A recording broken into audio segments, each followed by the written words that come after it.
எல்லாருக்கும் வணக்கம். நான் கலையரசி பாண்டிச்சேரியிலிருந்து. முதல்ல இந்த பேசுறதுக்கு வாய்ப்பு கொடுத்த இந்த இறைவருக்கும் இயற்கைக்கும் அண்ணாக்கும் நன்றியை சொல்லிட்டு ஆரம்பிக்கிறேன். நான் தொடர்ந்து ஒரு 2 மாதமாகவே இந்த பிரபஞ்ச சுவாசத்தை பண்ணிகிட்ருக்கேன்னு சொல்கிறத விட இதை நான் என் வாழ்வியலாகவே மாற்றிக்கிட்டேன். முதல்ல ஸ்டார்டிங்லலாம் பண்ணும்போது ரொம்ப நேரம்லாம் உட்கார முடியாது. ஒரு 15 மினிட்ஸ் 20 மினிட்ஸ் அப்படி தான் உட்கார்ற மாதிரி இருக்கும்.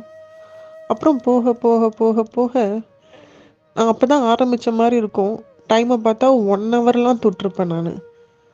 எனக்கு அந்த கால் மறுத்து போகிறதோ, உட்காண்ட்ருக்கிறதுல நடுமுதுகு வலிக்கிறதோ எந்த ஃபீலுமே தெரியல. ஆக்சுவலி சொல்லணுன்னா நான் என்னையே மறந்துட்டு நான் எங்கே இருக்கேன் அப்படின்றதே மறந்துட்டெல்லாம் நான் உட்காந்த நேரங்கள்லாம் உண்டு. ரொம்ப மேஜிக்கல் மூமெண்ட்டுங்க அதெல்லாம்.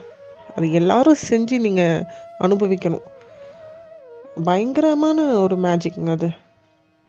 சில டைம் எனக்கு நான் தரையில் உட்காண்ட்ருக்க ஃபீலிங்கே இருக்காது. அப்படியே காற்றுல ஏரில் இருக்கிற மாதிரியெல்லாம் இருக்கும். அதெல்லாம் மெய் சிலிர்க்கக்கூடிய உணர்வுகள். அப்புறம் எனக்கு லைஃப்பில் நிறைய மேஜிக்ஸ் நடந்துச்சுங்க. அதெல்லாம் சொல்கிறதுக்கு வார்த்தைகளே இல்லை.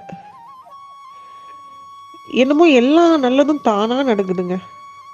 எனக்கு எல்லாமே கஷ்டமாக இருந்துச்சு. உண்மையை சொல்லணும்னா எல்லாமே கஷ்டம். எப்பயும் புலம்பல், எப்பயும் வருத்தம், எப்பயும் சோகம், இப்படியே இருந்தேன் நான். எப்படி இவ்வளோ ஆக்டிவாக மாறினேன், எப்படி தானாக எல்லாமே நல்லதாக நடக்குதுன்னு எனக்கு தெரியல. 6 வருஷம் 7 வருஷம் பேசாமல் இருந்தவங்க தானாக பேசுகிறாங்க. எப்படின்னே தெரியல. திடீர்னு அன்பை கொட்டுறாங்க. எனக்கு நடக்க வேண்டியதெல்லாம் தானாக நடக்குது, நல்லதாகவே நடக்குது. என்னுடைய சர்டிஃபிகேட்ஸ் நான் ஒரு ஃபஸ்ட் ஸ்டாண்டர்ட்லேருந்து காலேஜ் யூனிவர்சிட்டி முடிக்கிற வரையும் படிச்சிருந்த சர்டிஃபிகேட்ஸ் மொத்தம், அதில் பாதி இன்ஸ்டியூட் இப்போ இல்லை, மொத்தமும் ஒருத்தவங்க எடுத்து வச்சுக்கிட்டாங்க. எனக்கு நல்லா தெரியும் அது யார் எடுத்து வச்சுக்கிட்டா என்ன ஏதுன்னான்னு. தொலைஞ்சிடுச்சுன்னு சொல்லிட்டாங்க. கிட்டத்தட்ட 9 இயர்ஸாக அந்த சர்டிஃபிகேட்ஸ் எதுவுமே என்கிட்ட இல்லை. யூனிவர்சிட்டி சர்டிஃபிகேட் மட்டும் நான் அதுக்கப்புறம் கம்ப்ளைண்ட் பண்ணி வாங்கி வச்சுருந்தேன். 9 வருஷம் கழிச்சு இப்போ அந்த சுவாச பயிற்சிலாம் பண்ண ஆரம்பிச்சிருக்கேன். அவங்க தானாக ஃபோன் பண்ணி மொத்த சர்டிஃபிகேட்ஸையும் என்கிட்ட எடுத்து கொடுத்துட்டாங்க. அவங்களா கொடுத்தாங்க, நான் கேட்கவே இல்லை. அவங்களா எடுத்துகிட்டு என்கிட்ட கொடுத்துட்டாங்க. அதெல்லாம் மிராக்கல்ங்க. சத்தியமாக சொல்கிறேன், எல்லாரும் இதை அனுபவிக்கணுங்க. இதை அனுபவிக்கணும். ஒன்றுமே இல்லைங்க, ஜஸ்ட் ப்ரெசண்டில் வாழணுங்க.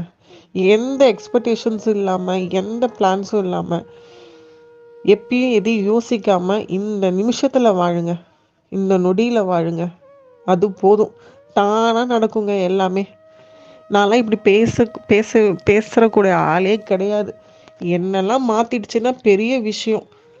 உண்மையாக சொல்கிறேன், நான்லாம் இப்படி மாறிட்டேன்னா எல்லாராலையும் எல்லாருடைய வாழ்க்கையும் மாறும். ப்ரெசண்டில் வாழுங்க, சுவாசத்தை கவனிங்க, தானாக இறைவன் எல்லாத்தையும் நடத்துவான். போன பௌர்ணமிக்கு ஒரு விஷயம் நடந்தது. நான் எப்பயுமே காக்காவுக்கு சாப்பாடு வைப்பேன். நம்ம எல்லாருக்கும் தெரியும், நம்ம கிட்ட போனாலே அது எடுக்காது, கொஞ்சம் எட்ட இருந்தால் தான் எடுக்கும். அன்றைக்கி நான் கையில் உருண்டை பண்ணி கொடுக்குறேன். கையில் வாங்கி ஊட்டிக்குது அழகாக. எல்லாரும் அன்பாக இருக்கிறாங்கங்க. வாயில்லா ஜீவனில் இருந்து சுற்றி இருக்கவங்க எல்லாரும் நம்மக்கிட்ட அன்பாக இருக்கிறாங்க. அதெல்லாம் அனுபவிக்கும் போது எவ்வளோ ஆனந்தமாக இருக்குது தெரியுங்களா? இந்த ப்ரெசண்ட்டில் வாழறதும் இந்த சுவாசத்தை கவனிக்கிறதும் அப்படி ஒரு ஆனந்தங்க. என்ன நடக்குதோ நடக்கட்டையா, இறைவன் பார்த்துப்பான் அப்படிங்கிற ஒரு தைரியம் வருது பாருங்க. அது பெரிய தைரியங்க. எல்லாரும் அனுபவிக்கணுங்க. இதை எல்லாரும் கற்றுக்கிட்டு எல்லாரும் வாழ்க்கையில் சந்தோஷமாக வாழணும். அண்ணா, உங்களுக்கு எப்படி நன்றி சொல்கிறதுனே தெரியலண்ணா. ரொம்ப ரொம்ப தேங்க்ஸ்ண்ணா. என் லைஃப்பில் மிகப்பெரிய சேஞ்சஸ்ண்ணா. இன்னொரு விஷயம், இதையெல்லாம் கற்றுக்கிட்டு அப்படியே விட்டுறாதீங்க. தயவுசெய்து உங்கள் வாழ்க்கையை இப்படி வாழ பழகிக்கோங்க. எல்லாரும் வாழ்வதற்கு தான் பிறந்திருக்கோம், அதுவும் ஆனந்தமாக வாழ்வதற்கு தான் பிறந்திருக்கோம். ரொம்ப ரொம்ப ரொம்ப நன்றிண்ணா. நன்றி.